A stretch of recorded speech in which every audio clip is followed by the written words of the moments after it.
Welcome to the ground attack lesson.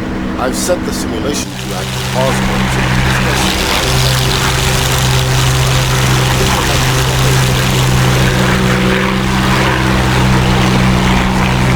options menu. This lesson is best played with labels and unlimited ammo on. If these options aren't already set, you may want to set them in your options menu. Press the spacebar key when you are ready to begin.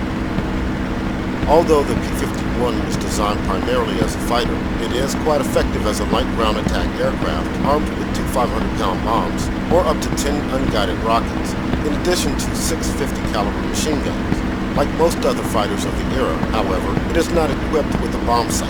This means accurate weapons delivery depends somewhat on technique, but mostly on pilot skill and experience. In this lesson, we are carrying a mixed payload of 2 bombs, 6 rockets, and fully loaded machine guns. This makes the aircraft very heavy, and care must be taken not to pull the stick too fast and damage the airframe or throw us out of control. Press the spacebar key to proceed.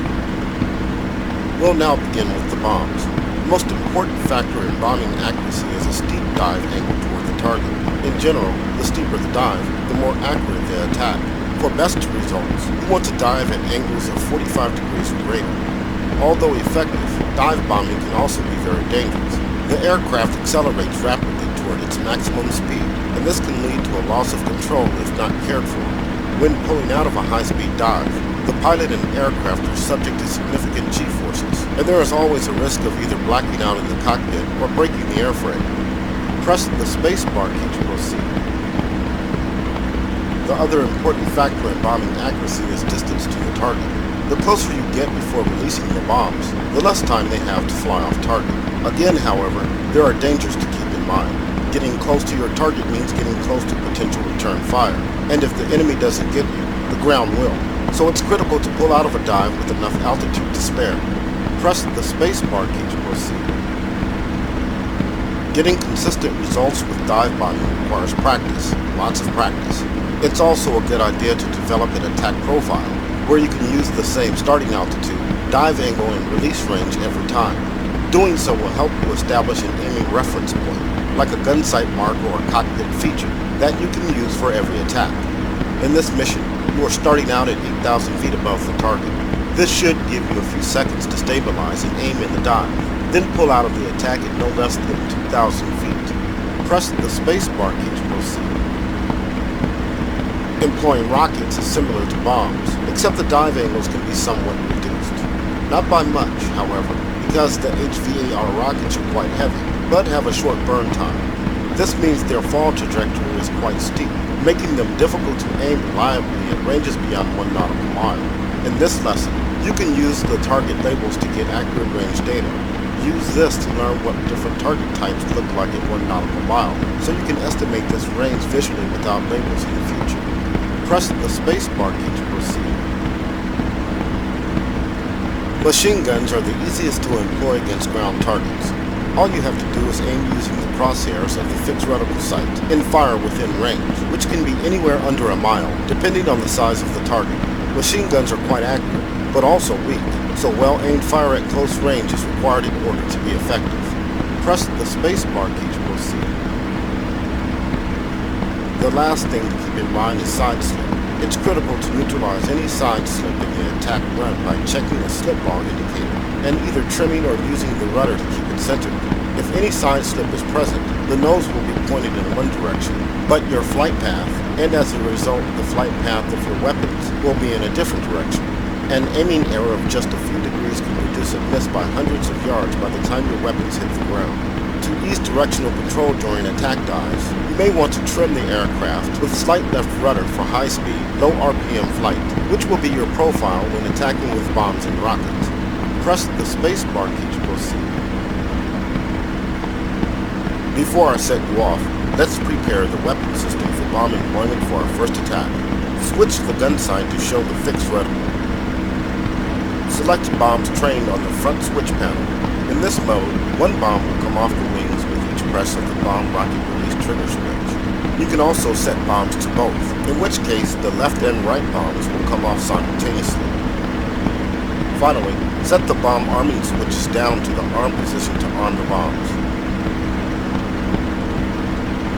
You should see the target array at your 11 o'clock with 4 red target labels.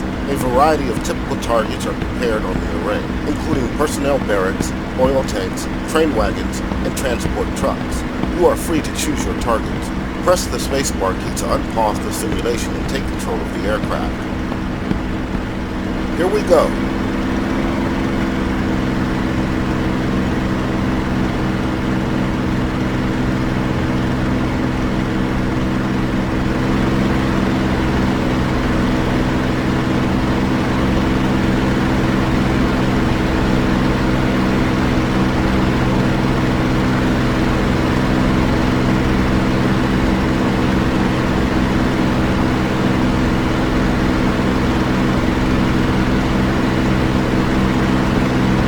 Try to keep the target range just off your nose. This will allow you to maintain visual contact with the target area and make it easier to time the start of your dive. Also, keep an eye on your altitude. You are now about 6 miles from the target. With a diving angle of at least 60 degrees, a good aiming point to start with is somewhere between the bottom dash mark of the fixed reticle and the bottom of the gun sight glass.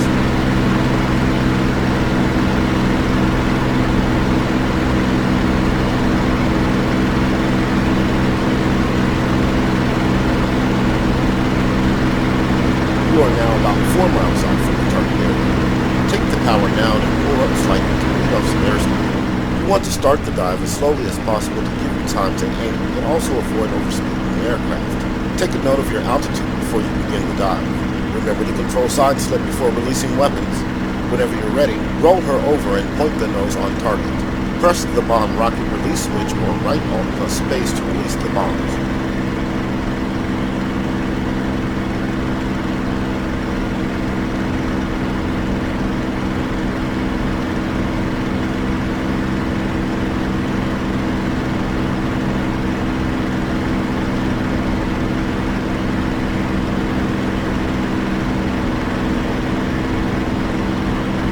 Bombs away.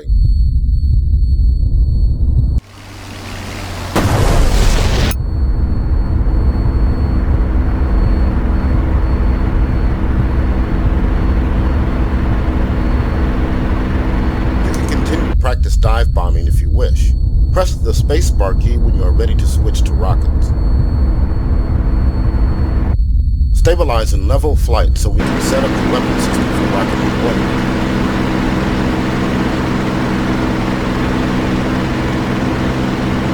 I've set the simulation to active pause mode so we can take a minute to set up.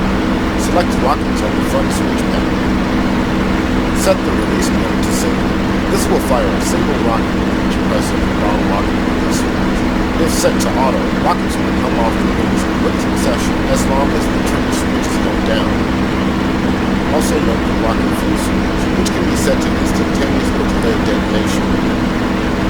Finally, note the rocket counter when returning. This tells you the number of the next rocket to be fired. If using unlimited weapons or armor, this needs to be reset to 1 after all rockets have been fired. Looks like we're good to go. Press the spacebar key to unpause the simulation and take control of the aircraft.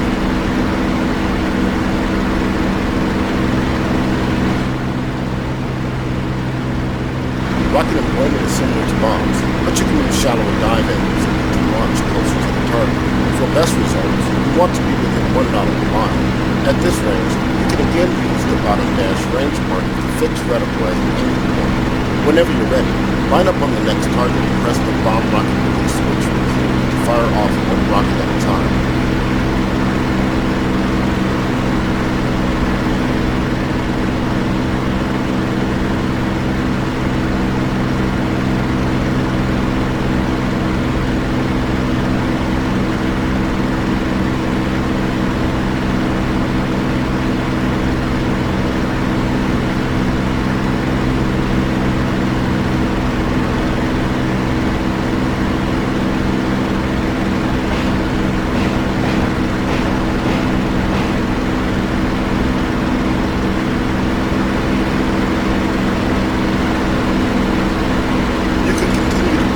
Rocket deployment if you wish. Press the spacebar key whenever you're ready to move on to guns. Next, we'll practice doing some strafing runs using the 50 cameras. Aiming the guns is fairly easy. Simply aim using the fixed reticle crosshairs. As before, try to minimize any side slip in your attack for best accuracy. Because guns are so personal, it's easy to target fixate and shoot yourself right into the ground. Be careful not to get too low and too close. This concludes the instructions for the ground attack lesson. You can continue to practice with bombs, rockets, and guns in your home. Good hunting.